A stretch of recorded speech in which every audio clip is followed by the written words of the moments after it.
我感谢各位同保人的通报。加沙冲突延宕已近700天，加沙早已成为人间炼狱。200万加沙民众深陷人为制造的巨大灾难，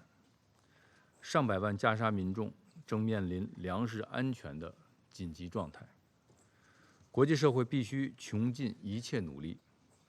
阻止局势继续恶化。中方重申，暴力换不来安全，武力打不出和平。以色列持续升级军事进攻，每天都在造成大量无辜生命逝去。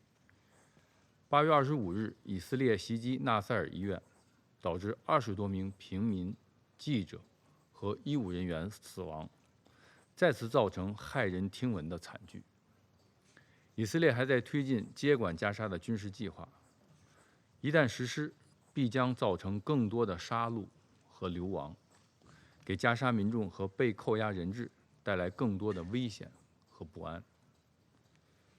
中方反对并谴责一切伤害平民、损害民用设施、违反国际法的行为，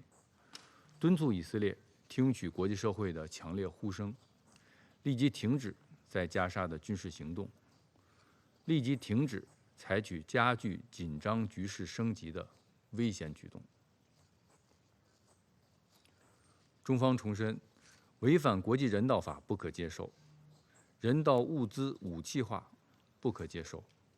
军事化的物资分配机制不可接受。一直以来，扩大加沙人道援助的最大挑战，不是人道物资供给不足，也不是联合国等人道机构工作不力，而是以色列作为占领方缺乏政治意愿，人为设置障碍。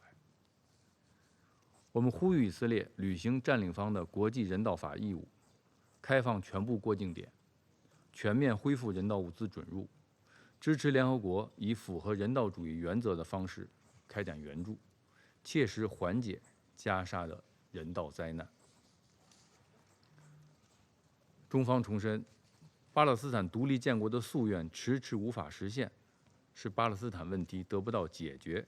和巴以局势屡现动荡的症结所在。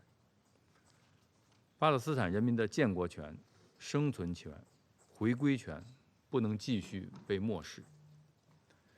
近日，以色列批准在约旦河西岸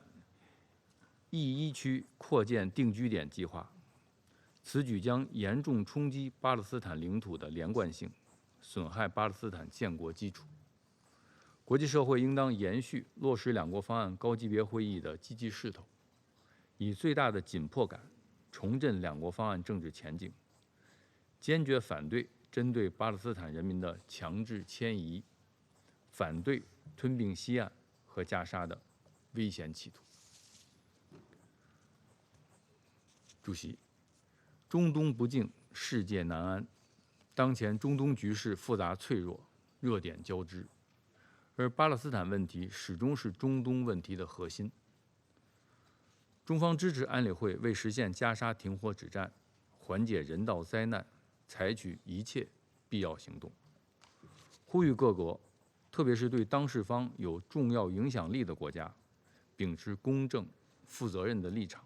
发挥建设性作用。中方将继续同国际社会一道，